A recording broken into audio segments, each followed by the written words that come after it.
His game was called NBA Jam. It was 2-on-2 basketball, where you can break all the rules and the law of gravity. What I hadn't seen, though, before Saturday was racing here without fans and a celebration in Victory Lane without any champagne. Here were the two goals Wednesday at Martin Luther King Jr. Park. One, put the ball in the basket. Even then, I didn't think the news was true, but it is, and it is tragic. The stands inside Spartan Stadium are empty, and that is the way they are going to be all season. The Big Ten chose to postpone all of its fall sports. After taking a number of punches this past week, the Michigan basketball team finally delivered one of their own, and it was a knockout. But back in 1989, they were three single guys trying to survive, working for the legendary Judd Heathcote. I will say, though, they don't quite have the model strut. You know, can we get a long shot here? There we go. Like, you know. No, here we Oh, don't fall.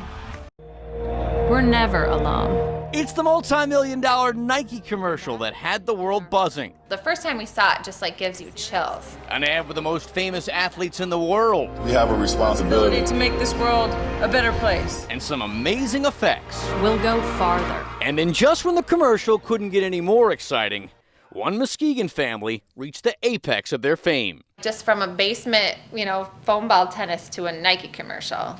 The rise to stardom for 9-year-old Reed and his 14-year-old brother Drew came shortly after the pandemic began. With nowhere to go and nothing to do, the two began playing tennis in their basement. We can come up really mad at each other. The competition was so fierce it caught the attention of their mom, Tracy, who instead of stopping the match, filmed it and put it on Twitter. We woke up to the sound of my mom's phone dinging because people were liking our tweet. In just a matter of days, the video caught fire. NBC Sports reached out, as did Fox and their announcer, Joe Buck. Now moving toward the net. Good night. After a few weeks, Nike wanted the clip, but there was a catch. They were only going to use Reed. But while Mom took the news hard, Big Brother amazingly didn't. At first I was a little bit like, oh, it's disappointing just because it's like such a cool opportunity. But then it's like, man, it's so cool like that he got to be in it. Nike didn't say how the footage would be used. And they definitely didn't explain that through split-screen TV magic, Reed would match up with someone who lives in Italy. We'll find a way. They nailed it. It looks fluid. I'm getting calls, texts like, I just saw Reed in a commercial on the Lakers game. But rather than bask in his moment of individual glory, Reed never forgot that it couldn't have happened without Drew. Technically, it was our video, not mine. We'll come together for change. Sure, Nike can spend a lot of money promoting a message. I love him. But that message is priceless. Mike Lacett, 13 on Your Side Sports. Good. Finish, K.I. By his own account, Drive head coach Donnie Tyndall lives a clean lifestyle. No, I'm not a guy that goes out. I'm not a partier. I'm not a drinker. I'm not a smoker. Going down and coming back. Still, that doesn't mean he won't indulge every once in a while. I think I'm past the point of no return. Okay, a little more than once in a while. Again, back to your original question, that might be considered an addiction. Tyndall's addiction is shoes. And it started at the age of 15 when his mom bought him his first pair of Nikes. It just became a source of pride, what type of shoes you were hooping in. From that moment on, the 49-year-old West Michigan native was hooked. His dad and I talked about it a little bit, and then we thought, no, we're not going to say anything because it is a passion. These are a little bit older. Yeah, like Tyndall would have listened anyway. Over the years, he's bought it all, from Chuck Taylor's and Charles Barkley's to Jordan's, Kobe's, and KD's. The problem is every time I say, okay, I'm done buying them, 2 months later something comes out and you see them at Foot Locker finish line and you're like, all right, one more pair, I'm good. And one more pair has turned into 700 pairs. Tyndall keeps half in storage and the other half at his one-bedroom apartment in Grand Rapids. Some he wears, some he doesn't, but all are organized to a T. I'm pretty type A about it, and trust me when I tell you if someone came in and took a pair or moved them, I'd dang sure know about it. Tyndall says he spent close to $70,000 in shoes over the years. He knows that sounds crazy, but he says it's all been worth it in the name of style. So again, it's just one of those deals you feel like you have to have them, and I can't really explain why other than it was just like, man, those are sweet, I gotta get them. Mike Lacett, 13 on Your Side Sports. They get the lead, they blow the lead, and they lose the game. This has been the story for the Lions for almost the entire season, and today was no different. I know you don't want to see it, but you got to. Here's what happened to Matt Patricia's team in Denver. Second quarter, he had to like this off a Broncos punt. It's Jamal Agnew on the return, and boy, did he return it. 64-yard score. At that point, the Lions led 10-0. Now, Denver would respond with 13 straight, but Detroit wouldn't back down. David Blau, short pass to Kenny Galladay.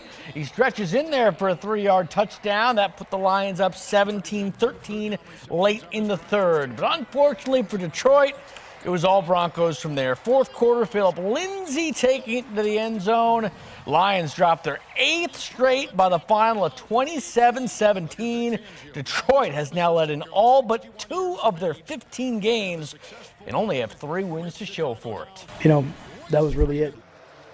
Sure was. Now, losing is never fun, but today's defeat might actually be a good thing for the Lions. Thanks to the loss, Detroit remained in the hunt for the number 2 pick in the upcoming draft. If they fall again in next week's regular season finale against Green Bay and have Dallas lose to Washington, the Lions would get that second pick. On to hockey, the Red Wings will play without forward Anthony Mantha for at least a week. Hours before taking on Arizona tonight, the team placed Mantha on the injured reserve after he suffered a right shoulder injury in last night's loss to Toronto. The injury took place in somewhat controversial fashion. Watch here. Mantha gets wrestled down to the ice by Toronto's Jake Muzzin.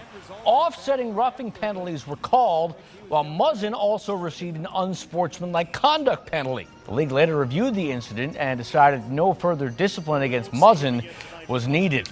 As for Sunday, Jimmy Howard back with Detroit and ready to go against Arizona. Howard recently shook off some rust on a conditioning stint with the Griffins, but perhaps not enough. First period, he's beaten by Clayton Keller. Cody's on top 1-0. Later in the period, it's that Keller guy again. His second of the night past Howard. Detroit loses this one by the final score of 5-2. Think about hockey. Yeah, good to get some time away from the ice. Now, even though this was Detroit's 4th straight loss, there was a bright spot as second-year pro Philip Zadina scored a goal. He scored all 3 of his goals this season in the Red Wings' last 6 games. Out in Las Vegas, the Drive have been flirting with Lady Luck. On Friday, they began the G League's first ever winter showcase with a win over top seed Memphis. Tonight, they played the tournament finale with $100,000 on the line. Out Sin City, and things were not looking good for Grand Rapids late in this one. They were down double figures in the 4th, but they rally off the miss. Dante Hall there to put it back. A game-high 21 for him. We are headed to overtime.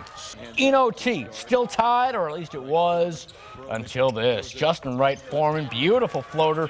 91-88 was your final. Stars win the game, and they get that cash prize. And that's sports. I'm Mike Lacett. Elena back with your final forecast next.